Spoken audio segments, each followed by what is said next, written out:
Reconocen a detenidas en la liberación de la CNDH. Arrecian ataques contra elementos de la Agencia de Investigación de Chihuahua. Y AMLO ya envió al Congreso la reforma a la ley minera. Modificar la ley minera. Bienvenidos al Caporal del 17 de abril. ¡Comenzamos!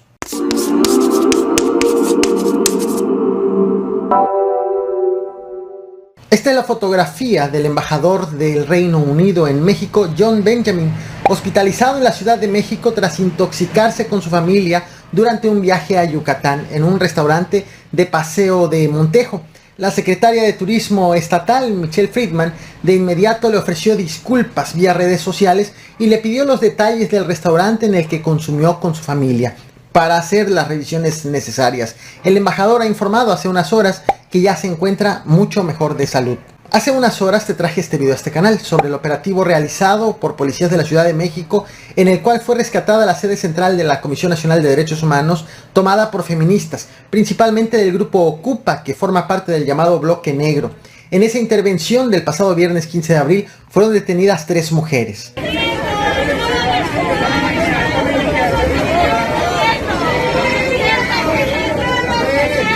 Tras las detenciones, algunas personas comenzaron a asegurar que las detenidas no habían sido presentadas ante ninguna autoridad y que estaban en calidad de desaparecidas. Al respecto, el secretario de Seguridad Ciudadana capitalino Omar García Harfuch informó que las mujeres fueron presentadas este domingo 17 de abril ante un juez de control por la posible comisión del delito en contra de la salud. Dijo que fueron reconocidas por sus víctimas como posibles participantes de otros delitos, además de que esperan a otros ciudadanos para que interpongan denuncias en su contra. La Fiscalía General del Estado de Chihuahua ha informado que en la colonia fronteriza, en el municipio de Ciudad Juárez, hombres armados atacaron a tiros a Emanuel Ezequiel Ortiz, comandante de operaciones tácticas de la Agencia Estatal de Investigación, así como a su esposa. La agresión ocurrió cuando la gente se disponía a abordar un vehículo. El comandante estaba acompañado de otra mujer quien resultó herida.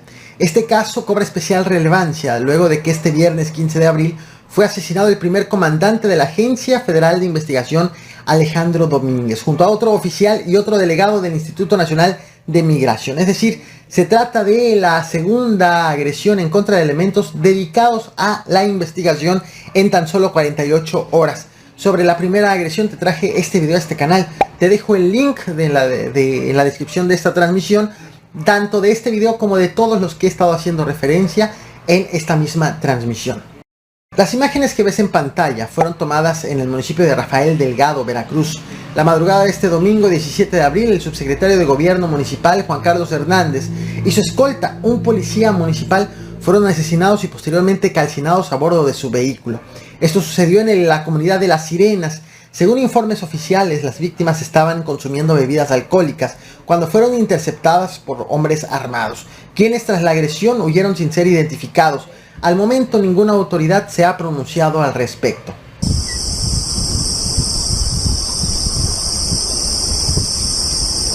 Ellos son los Riquis, cuyo líder ha sido identificado como Ricky Ángel N.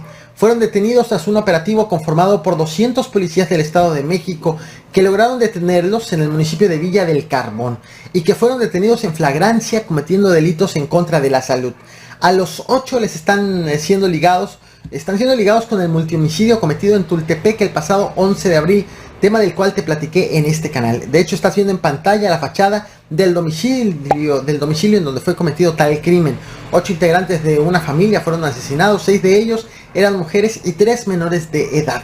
De acuerdo con la Fiscalía del Estado de México, durante el operativo al que fueron asignados 200 elementos, primero dieron con el paradero del presunto líder del grupo en un restaurante ubicado en la laguna de Taximay, y allí vieron a una persona con un arma de fuego, quien al verse sorprendida intentó huir de los agentes a bordo de un vehículo. Sin embargo, fue alcanzada esta persona por las autoridades y le aseguraron el arma, cartuchos y sustancias prohibidas.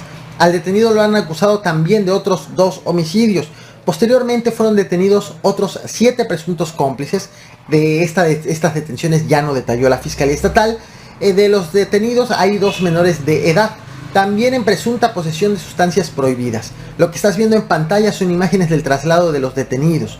Sin embargo, sin duda será importante dar seguimiento a el proceso en su contra. Llegó el día de la votación de la reforma eléctrica. Morena llegó a la Cámara de Diputados con 278 votos en la bolsa de los 333 necesarios para aprobarla en caso de que hubieran asistido todos los diputados a la sesión. Finalmente, la asistencia no fue de 500, sino de 498 legisladores, por lo que la aprobación de la reforma eléctrica requería de 332 votos. La sesión ha sido larga, maratónica. Al momento en que hago este video no ha llegado el momento de la votación, pero los números se han mantenido. La sesión se ha centrado en los morenistas acusan a los opositores de traidores a México, mientras que los opositores acusan al partido en el poder de demagogia. La sesión se ha centrado precisamente en esta discusión y pese a los dichos, finalmente, pues se trata de la aprobación o no de la reforma eléctrica. Sin embargo, pese a los acalorados y largos discursos, los números siguen sin moverse. Los números en cuanto a las votaciones.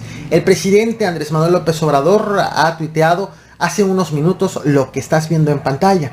Dice, textual: ya lo dije en mi informe del martes, pase lo que pase, ya estamos blindados contra la traición. Mañana lo vuelvo a explicar. Hace apenas unos minutos, el coordinador de los diputados de Morena, Ignacio Mier, ha informado que ya le llegó ese plan B al Congreso, enviado por el titular del Poder Ejecutivo. ¿En qué consiste ese plan B? ¿Qué fue lo que dijo el presidente el pasado martes? ¿Y qué es lo que va a ocurrir? Bueno, debido a que se prevé que no cambien los números para que los morenistas puedan aprobar la reforma eléctrica, si no es que esto ya está pasando en este momento, la votación, una votación que todavía no llega, pero con los números detenidos, estancados, y pues el presidente López Obrador ahora prepara una reforma minera, una reforma a la ley minera, que busca que el litio quede como propiedad de la nación. La iniciativa está prevista que se discuta y que se vote en la Cámara de Diputados en esta misma semana, dado que los diputados no necesitarán, como sí necesitan en la ley eléctrica, no necesitarán 2/3 partes de los votos, sino mayoría simple, es decir, la mitad más uno de los diputados que acudan a la sesión al momento de la votación.